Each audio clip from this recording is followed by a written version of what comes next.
Hello and welcome my Whiskey Curious friends. Mark here from WhiskyWhistle, bringing you my top 5 don't go to whiskeys here on WhiskyWhistle.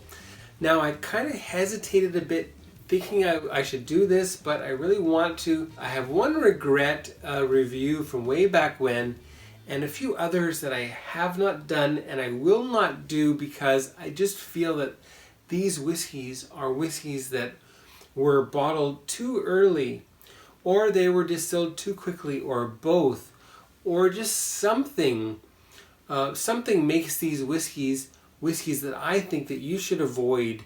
And perhaps talking about these will just open up a discussion with whiskeys that you may feel you may regret getting because of the fact that it doesn't seem mature enough, or it doesn't seem flavorful enough, or it seems like it's too harsh, or something's not quite right with that whiskey. Anyway, let's get into these. Now, the first one that I want to mention, the first sort of questionable malt, and this one is Pandaren Myth. Now, I am sure that they can make some excellent whiskey, and I understand that they've recently installed some pot stills, so there will be some great things coming from them soon. But I spent quite a lot of money on this Pandaren Myth, and all I'm getting from this is underaged and under-casked whiskey that really should be kept longer and released later. And I can understand that they need to get out releases so they can sort of keep things going. But I think that should be approached differently, and maybe indicated that it's kind of like a close to kind of an idea, or nearing the end, or preparation, or almost there, something like that, so that people know that that they're getting something that is not quite mature enough. Okay, now the next one comes from Canada, so you may not be able to get this where you are, but this is Wayne Gretzky No. 99 Red Cask Premium. Now, this has no business labeling itself as premium, and you know, the cutout little label here tells you that it's craft, but you know, really, let's get serious here. This is just your average run-of-the-mill Canadian whiskey at its lowest possible age, which is 3 years old. And I wouldn't say it's much older than that. Can they do good things there? Yes, they can.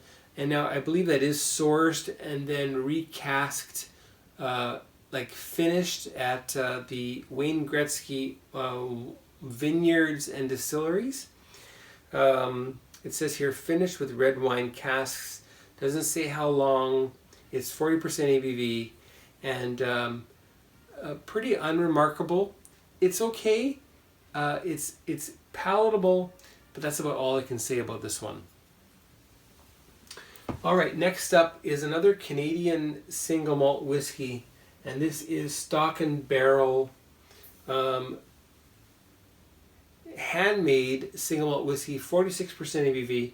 Lots going for them here. Very much like a Speyside single malt whiskey, but it is just too young and it should not have been released until a bit later. They should have approached more people for investments in casks as opposed to releasing that so early. I do hear good things about the cask strength version of this. However, I feel like I do not want to drink this, and it's just been sitting there. It's been sitting like this for 2 years now. Okay, and the next one is also a Canadian single malt whiskey, and even though you cannot get this there are hundreds of distilleries like this all over the world now that have just opened that are releasing spirits far too early. And this is another one of them. And this is from a brewing company known as Central City. And they've started making single malts. And this is Law and MacKinnon. The name is a combination of two people. Definitely could be good. I have high expectations for this. But this bottle is just too young for me.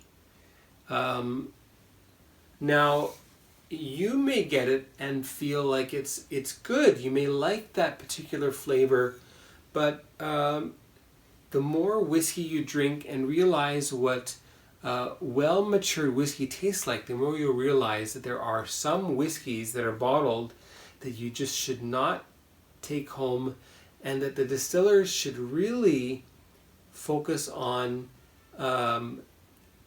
waiting until the whiskey is ready to be bottled. And this was definitely not ready to be bottled. I'm sorry to say, and I'm a Canadian, so I apologize. I'm sorry.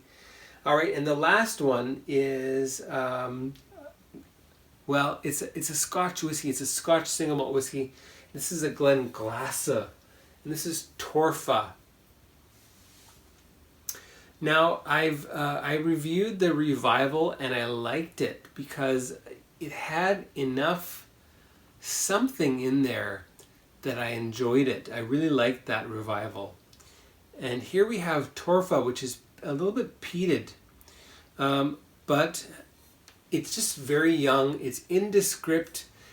It could really use an extra year. 1 year would probably make this, make it from mediocre to something above average for a young NAS peated whiskey. Now, it is 50% ABV. It is unchill filtered, and it is natural in color. So these are good things about this whiskey. And I believe the same distinctions could be said for that one, and possibly also for the Pandaren. It is non-chill filtered, 41% ABV, and I think also Law and MacKinnon also would be unchill filtered and natural in color, I would hope. But anyway, this Torfa,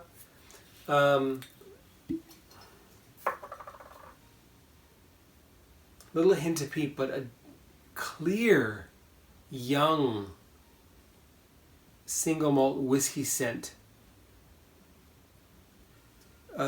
You know, that again, okay, so now I know they have good distillate, absolutely great distillate, but they just need more age behind this one. All right, so folks, well, that was my top 5 don't go to whiskeys here at WhiskyWhistle. Hope you enjoyed that. Stay tuned for what's next. That's going to be something of the grape variety, a little bit of a hint, and a very famous brand. So stay tuned, and we'll see you next time. Goodbye.